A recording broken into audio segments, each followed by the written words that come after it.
Terima kasih pimpinan. Pimpinan dan anggota Komisi 3 yang saya hormati,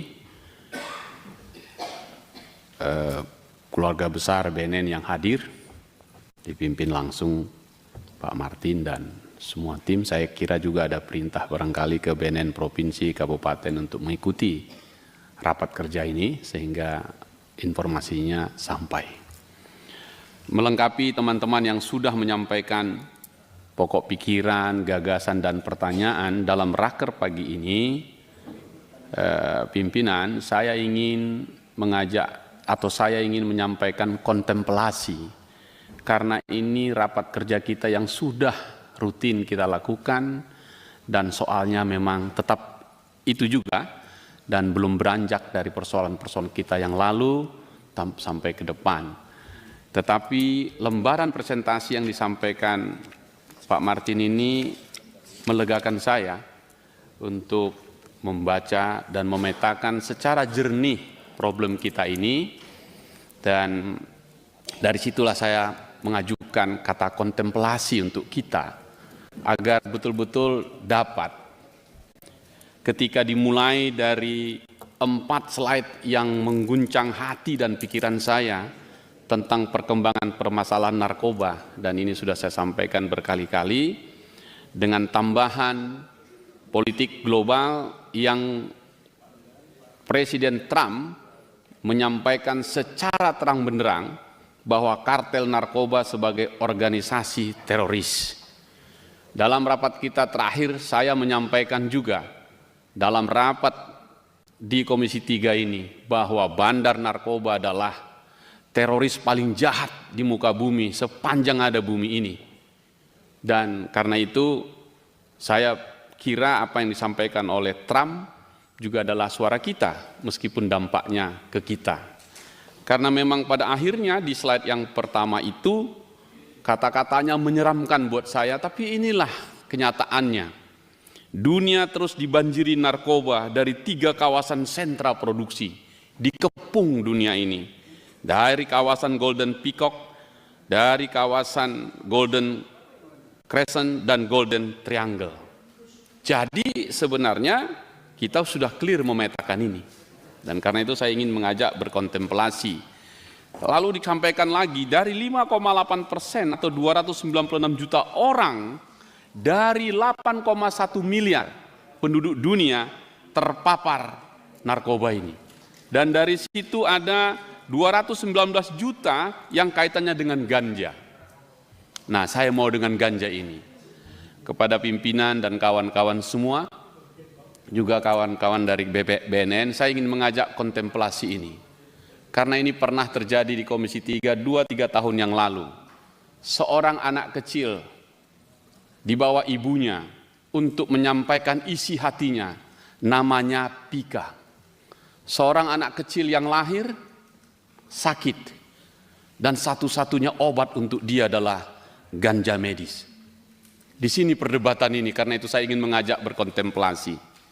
Hari ini tepat 48 hari Pika meninggal dunia. Seorang anak bangsa yang meninggal dunia bukan karena perang, bukan karena bencana, bukan karena ancaman lainnya, tetapi karena negara terlalu lama berdiskusi tentang sebuah riset yang tak kunjung dimulai. Padahal Mahkamah Konstitusi telah memutuskan 2 kali putusannya atas uji materi Undang-Undang Narkotika, memerintahkan negara, dalam hal ini Menteri Kesehatan, untuk melakukan uji riset, penelitian, dan itu sudah 3 tahun yang lalu. Kita sedang menunggu Kementerian Kesehatan, katanya. Tapi sampai hari ini yang kita lihat justru institusi itu makin gelap, suaranya hilang. Maka saya ingin bertanya kepada BNN, karena di situ dalam struktur organisasi yang di bawah Menko Polhukam itu ada di situ Menteri Kesehatan. Pertanyaan saya, Saudara Kepala BNN, sejauh mana komunikasi BNN dengan Kementerian Kesehatan terkait rencana penelitian ganja medis ini? Penting ini dijawab, karena itu perintah konstitusi. Dan lebih dari itu, apakah BNN dengan segala otoritas dan kredibilitasnya bisa menjadi inisiator riset ini? Atau setidaknya membuka pintu agar bangsa ini tidak terus menjadi korban dari birokrasi yang membatu? Sebab bila semua hanya saling menunggu, lalu untuk apa kita punya institusi yang katanya hadir untuk melindungi rakyatnya? Negara ini didirikan untuk warga negaranya yang sehat dan yang sakit, terutama yang sakit. A nation should not be judged by how it treats its highest citizen, but its lowest ones. Sebuah bangsa tidak seharusnya diukur dari bagaimana ia memperlakukan warganya yang paling kuat, tetapi dari bagaimana ia memperlakukan yang paling lemah. Pertanyaan saya, kontemplasi pertama, kalau Kementerian Kesehatan nggak mau buat riset, BNN mau buat riset enggak? Supaya terjawab ini perintah Mahkamah Konstitusi.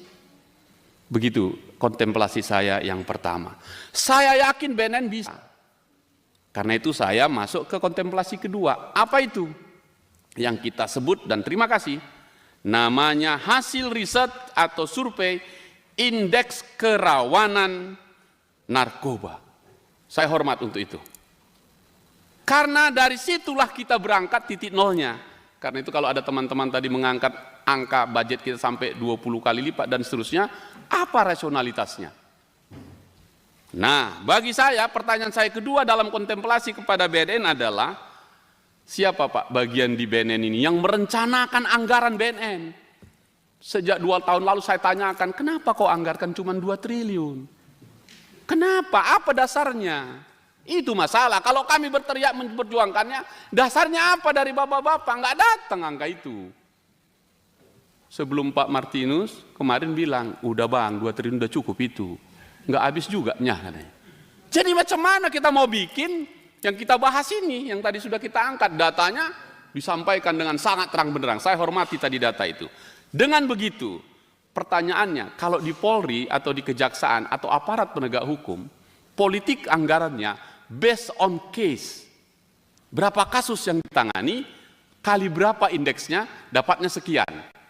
Oke, keluarlah angkanya. Ya sudah, itu berdasarkan, berarti based on jumlah perkara itu. Sekarang BNN pakai apa datanya? Kontemplasi saya Pak Martinus, gunakan indeks kerawanan narkoba ini. Saya pakai saja data yang diajukan di halaman berapa ini ya, sebaran peta kawasan rawan narkoba. 9.270 kawasan rawan narkoba. Bagi 2, dulu bagi 4, sekarang bagi 2. Bahaya 457, waspada 8.813. Ayo pakai ini saja. Menurut bapak-bapak semua, satu kawasan bahaya berapa biayanya? Satu kawasan waspada berapa biayanya? Saya asumsikan pimpinan, kalau untuk yang bahaya satu kawasan itu 10 miliar cukup atau tidak? Misal saja. Jadi kalau 10 miliar kali 457 itu artinya 45,7 triliun. Nah, jadi Pak Beni dan Pak Tardo saya bantu ini alur pikirnya pakai data. Semangatnya kita sama itu. Oke? Yang kedua, untuk waspada 8.813, kira-kira setengahnya? Oke, misalnya 5 miliar, contoh nih ya. Kalau 5 miliar kali 8.813, itu artinya 44,065 triliun. Jadi kalau dijumlahkan, total 44 tambah 45, ya itu jumlahkan saja. Jadi benar oleh teman-teman ini, kalau mau selesai kawasan rawan narkoba bahaya dan waspada, selesai dalam kurun waktu berapa, kalikan angkanya, udah dapat berapa triliun Pak? Kalau kira-kira cocok Bapak rasa, tepuk tanganlah Bapak-bapak dan Ibu dulu. Oke ya, kalau sepakat ini kontemplasi. Saya dalam raker ini mau ngajak kontemplasi nih. Kalau saya kan dari dulu sudah bilang ini Pak Martin, BNN bubar atau sangar. Kalau nggak mau bubar kau sangar, kalau nggak mau sangar kau bubar.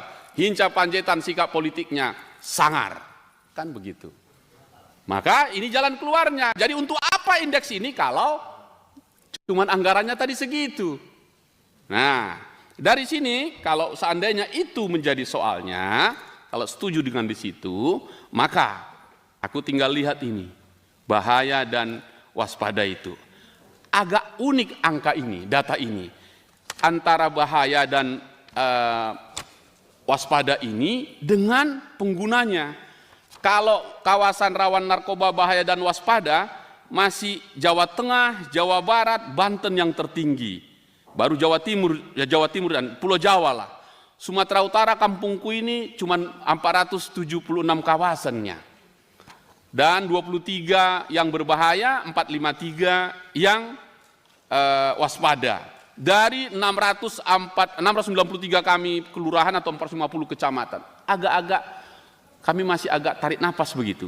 Tapi begitu melihat perkembangan prevalensi penyalahgunaan narkoba, Sumatera Utara 5 tahun berturut-turut juara nasional terus ini. Juara terus ini. Nah, juara nasional. Masuk akal. Hasil penelitian saya, Pak Martin. Kami paling banyak penggunanya. Karena banyak kebun di kami dan banyak nelayan di kami. Karena itu kalau dia makan itu, tambah tenaganya. Bonus dapat. Dan seterusnya. Dari sini saya ingin berangkat ke spiritnya Pak Martin, saya setuju. The best way untuk BNN adalah intelijen. Dan saya percaya kemampuan Pak Martin selama memimpin yang kemarin itu, ini hal yang mudah ini menurut saya. Karena pengalaman Pak Martin untuk bidang ini. Oleh karena itu kebijakan strategi yang untuk intelijen tadi, kontemplasi ketiga. Pak Martin, saya tetap mengkritisi ini dan jangan gunakan istilah ini. Karena menegasikan pertanyaan-pertanyaan teman-teman. Apakah darurat kita atau tidak? Udah dijawab itu sejak zaman Presiden SBY, Jokowi sampai sekarang tetap darurat. Saya baca betul pelangnya besar-besar Menko Polkam kemarin. Indonesia darurat narkoba. Clear itu. Nah, jadi kalau kebijakan strategi BNN ini Indonesia bersinar, jadi turun lagi. Jadi permisif kita. Seolah-olah kata bersinar itu kalau ditanya anak-anak sekarang Pak, dikumpul 10 orang, tanya apa Indonesia bersinar, enggak tahu dia. Jadi poin saya kontemplasi ketiga, jangan disingkat. Enggak usah disingkat-singkat, langsung saja. Kalau bersinar apa? Menurut bapak-bapak kan bersih dari narkoba. Juga enggak punya nilai Pak, enggak kata kerja itu. Saya ingin mengasih tahu kata kerja, karena Anda aparat negara, kata kerja, apa itu? Bersih dari jaringan sindikat narkoba, langsung. Jadi jaringannya yang tadi sudah disebut, kalau sudah selesai jaringannya, selesai tadi narkobanya. Jadi Pak Martin mohon izin ini, jangan gunakan singkatan-singkatan lagi. Seringkali kita buat singkatan, TNI buat singkatan, polisi buat singkatan, BNN buat singkatan. Awak pun tak tahu singkatannya itu jadi panjangnya kayak apa. Jadi langsung saja, Indonesia bersih dari jaringan sindikat narkoba. Clear ya? Tadi udah ada datanya, jaringannya sudah ada. Maka kalau kita susun anggarannya balik lagi, KPI-nya adalah jika tahun ini jumlah angkanya 9270, tahun depan berapa Pak? Atau 5 tahun ini dengan anggaran segitu selesai atau tidak? Kalau itu selesai, pimpinan, nanti rapat di akhir masa jabatan kita tahun kelima, mestinya angka 9270 bisa menjadi zero. Kira-kira begitu.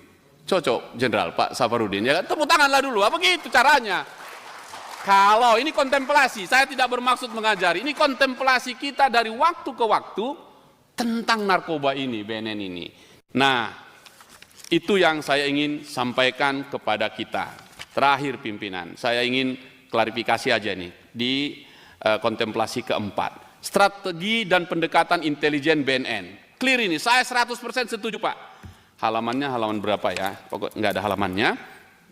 Ini jelas ini. Nomor 1, target BNN adalah mengungkap jaringan sindikat narkoba lintas negara, lintas pulau, lintas provinsi. Great. Makanya tadi saya usulkan itu kontemplasinya. Setuju Pak.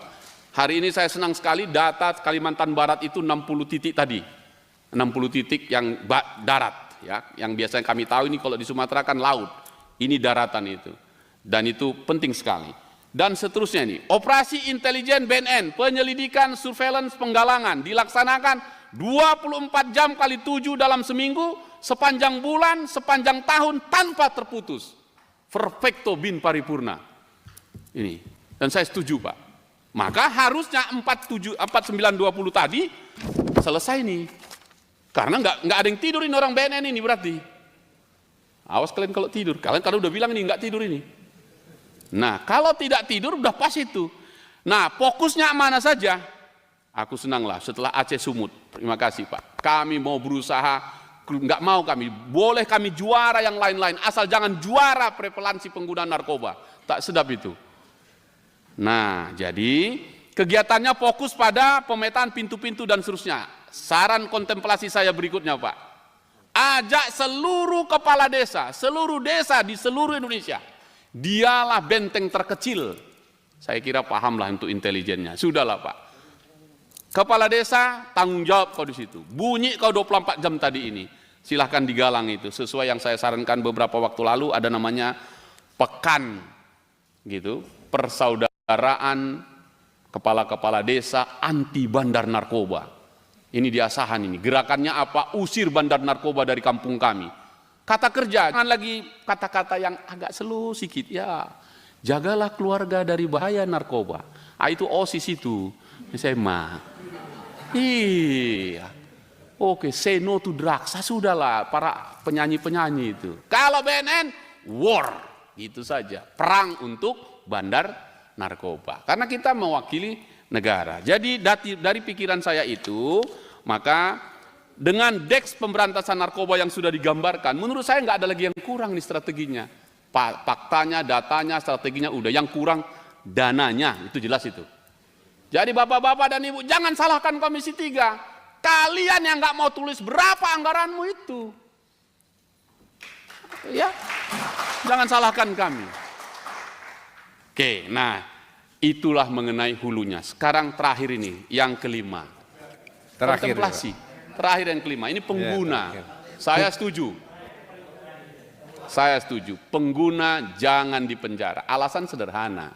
Bandar itulah penjahat teroris terjahat sedunia. Dia kaya raya dengan melawan hukum, mengorbankan anak manusia sampai sekian juta orang dari 8,1 miliar. Pengguna adalah korban. Korban adalah orang sakit. Orang sakit diobati, bukan dipenjara. Kira-kira begitu. Jadi oleh karena itu saya ingin mengapresiasinya dengan bagus ini, program ini. Saya hormat ini. Paling enggak Sumatera Utara karena pengguna paling banyak. BNN Sumatera Utara punya program akselerasi War on Drug Sumut melalui metode SIL. Saya harap Pak Martin gunakan ini dari Sumatera Utara untuk yang lain-lain. Paling enggak pengalaman kami juara nasional mungkin ini bisa lah menolongnya. Dan kita dorong ini full agar BNN di seluruh Indonesia untuk pengguna tadi yang rehab tadi ini. Karena itulah nilai-nilai kemanusiaan kita. Karena mereka semuanya korban. Dengan 5 kontemplasi itu pimpinan, saya akhiri tetap semangat teman-teman BNN. Andalah terdepan. Karena Andalah yang menjadi leading sektornya. Selamat bertugas. Terima kasih pimpinan.